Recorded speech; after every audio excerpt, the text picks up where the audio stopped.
بسم اللہ والحمدللہ والصلاة والسلام علی رسول اللہ۔ اعوذ باللہ من الشیطان الرجیم، بسم اللہ الرحمن الرحیم۔ رب اشرح لی صدری ویسر لی امری واحلل عقدۃ من لسانی یفقہوا قولی۔ ہماری آج کی گفتگو کا موضوع ہے صبر۔ صبر in Islam means patience, but actually it is more than that. It means exercising patience or endurance during trials, whether little or big. Patience or sabr is the biggest blessing and mercy of Allah subhanahu wa ta'ala that He has bestowed upon us.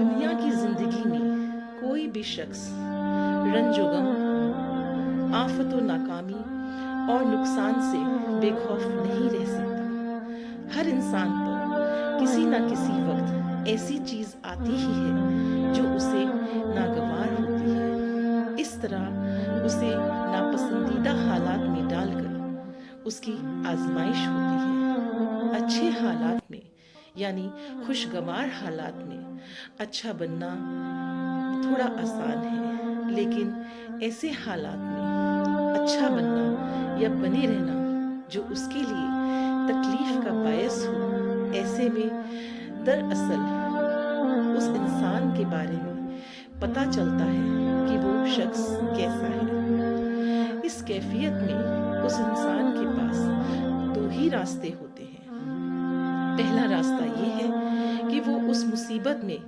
صبر سے کام لے۔ دوسرا راستہ یہ کہ وہ جب مصیبت آئے تو اس پر چیخے، چلائے، اللہ سے شکایت کرے اور مایوس ہو جائے۔ اب ان دونوں راستوں کو دیکھ کر ہم خود ہی فیصلہ کر سکتے ہیں کہ ہمارے حق میں کون سا راستہ زیادہ مفید ہے۔ مشکل حالات میں اگر بندہ اپنے اللہ کا اسے فیصلہ سمجھ کر اگر راضی ہو جاتا ہے تو اسے صبر آ جاتا ہے۔ دوسری طرف اگر وہ شخص مایوسی کا شکار ہو جاتا ہے، چیختا ہے، چلاتا ہے اور رب کے فیصلے کو قبول نہیں کرتا تو دراصل اسے حاصل کچھ بھی نہیں ہوتا، بلکہ وہ تو اس اجر سے بھی ہاتھ دھو بیٹھتا ہے جو اسے صبر کی صورت میں مل سکتا تھا۔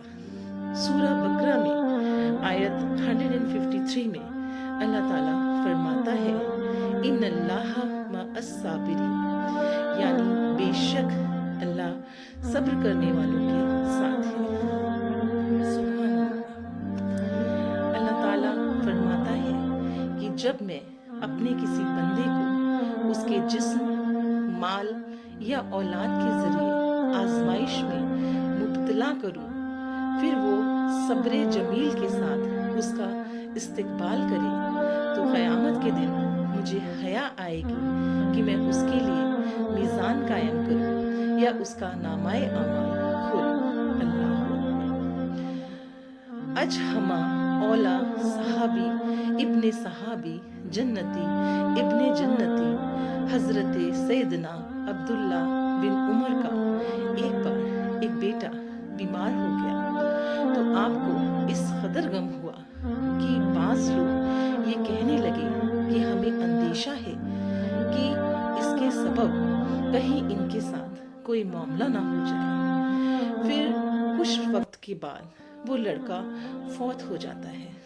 جب حضرت سیدنا عبداللہ بن عمر اس کے جنازے کے ساتھ جا رہے تھے تو وہ بہت خوش اور مطمئن نظر آئے۔ جب لوگوں نے آپ سے اس کا سبب پوچھا تو انہوں نے ارشاد فرمایا کہ اللہ پاک کا حکم آ گیا تو ہم اس پر راضی ہو گئے اور میرا غم صرف اپنے بیٹے پر شفقت کی وجہ سے تھا۔